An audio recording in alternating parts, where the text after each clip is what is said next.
Hello అండి, I'm doctor Sasikala Vennelaganti, gynaecologist from Jamcare Paulomi hospitals. First heavy menstrual bleeding కంటే కూడా normal menstrual bleeding అంటే ఏంటి తెలుసుకుందాము. నార్మల్ మెన్స్ట్రల్ బ్లీడింగ్ అనేది మనకి ఎండోమెట్రియం అనే పొర నుంచి అవుతుందండి. మనకి యూట్రస్లో 3 పొరలు ఉంటాయి.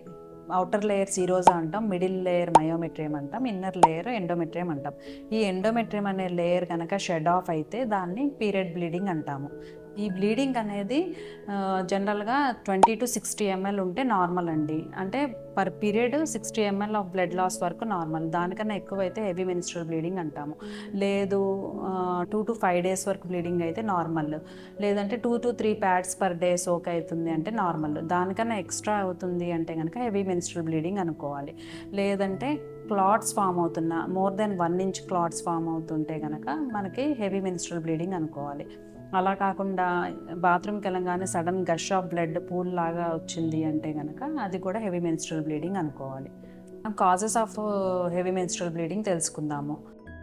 ఫస్ట్ థింగ్ ఏంటి అంటే ఎండోమెట్రియల్ హైపర్ప్లేషియా. ఎండోమెట్రియం పొర కనుక థిక్కెన్ అయిపోయి మీకు బాగా హెవీగా ఉంటే దాన్ని ఎండోమెట్రియల్ హైపర్ప్లేషియా అంటారు. దీనివల్ల మనకి హెవీ బ్లీడింగ్ అయ్యే ఛాన్సెస్ ఉంటాయి. నెక్స్ట్ థింగ్ ఏంటి అంటే ఫైబ్రాయిడ్స్, అంటే మయోమెట్రియల్ లేయర్లో చిన్న చిన్న గడ్డలు రావటము, ఉండల్లాగా ఫామ్ అవటము, దాన్ని ఫైబ్రాయిడ్స్ అంటాం. దీనివల్ల కూడా హెవీ మెన్స్ట్రల్ బ్లీడింగ్ అవుతుంది. అలా కాకుండా ఎడినోమయోసిస్ అని ఉంటుంది, అంటే లోపల పొర ఎండోమెట్రియం అనే లేయరు మయోమెట్రియం లోపల కనుక డిపాజిట్ అయితే కనుక దానివల్ల కూడా హెవీ మెన్స్ట్రల్ బ్లీడింగ్ అనేది ఉంటుంది.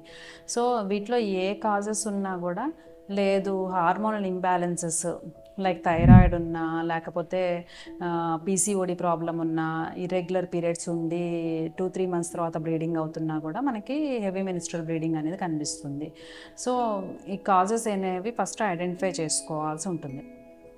నెక్స్ట్ ఏంటంటే ఏం ఇన్వెస్టిగేషన్స్ చేయాలి హెవీ మెన్స్ట్రల్ బ్లీడింగ్కి అంటే, ఫస్ట్ చేయాల్సింది ఏంటంటే బ్లీడింగ్ అవుతుంది కాబట్టి ఏమైనా ఎనిమిక్కి వెళ్ళారా అంటే పేషెంట్ హీమోగ్లోబిన్ ఏమైనా తగ్గిపోయిందా అనేది చూసుకోవాల్సి ఉంటుంది.